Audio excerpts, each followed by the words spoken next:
এই যে Priyam, hi hello বলো। প্রিয়ম তুমি কি দেখছো বাবা? কি দেখছো বলো?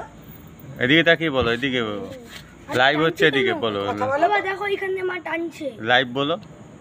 লাইভ না, কি দেখছো বলো? কি দেখছো উপরে? বলো বলো, ওই তাকাচ্ছি বলো। আমি দেখছো হচ্ছে রাহু। রাহু দেখছো? লুনার এক্লিপস বললাম। আমাকে দেখো, আমাকে দেখো। আর বলছি কি বলে, চন্দ্রগ্রহণ। তুমি কোনো রাহু দেখতে পাচ্ছ? রাহু তো আগেকার দিনের লোকরা বলতো রাহু খেয়ে নিচ্ছে চাঁদকে, সূর্যকে। অ্যাকচুয়ালি কি চাঁদ সূর্য এই দুজন মাঝখানে, এই দুজনের মাঝখানে আমাদের পৃথিবী আজ চলে এসছে। এইবার সূর্যের আলোটা তাহলে তুই গার্ডে থাকবি, কিচ্ছু অসুবিধা নেই। পৃথিবীতে বাধাপ্রাপ্ত হচ্ছে।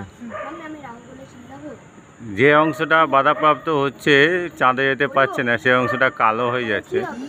সেই যেটা বলি আমরা চন্দ্রগ্রহণ। বাবা রাহু আর যে অংশটা আলো পৌঁছাতে পারছে, সেই অংশটা এখনো দেখা যাচ্ছে।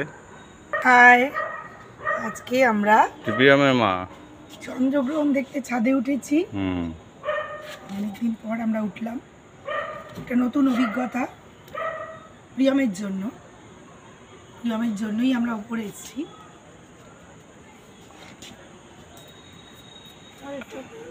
আমি আমি আমি আমাদের এখান থেকে ছাদ দিয়ে খুব সুন্দর দেখা যায়।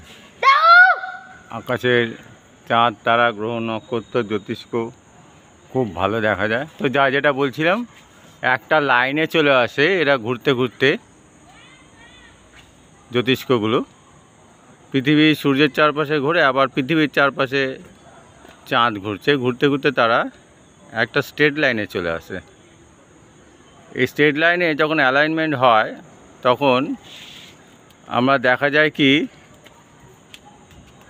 চাঁদ ও সূর্যের মাঝখানে পৃথিবী এসছে, তখন ওই চন্দ্রগ্রহণ।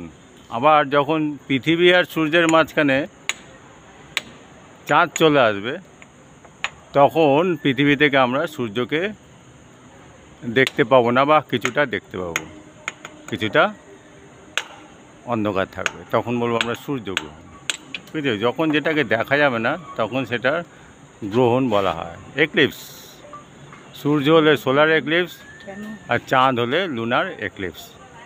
পুরনো কথাকাররা বা পুরনো মানুষরা এই সায়েন্টিফিক ব্যাখ্যাটা জানতো না বলে তখন ওরা বলতো কি যে রাহু বলে একটা রাক্ষস আছে, সে গিলে খেয়ে নিয়েছে। রাহুর আবার শুধু মাথা আছে গলা পর্যন্ত, আর পেট, বডি নেই। কিছুক্ষণ বাদে গলা থেকে সেটা বেরিয়ে যায়।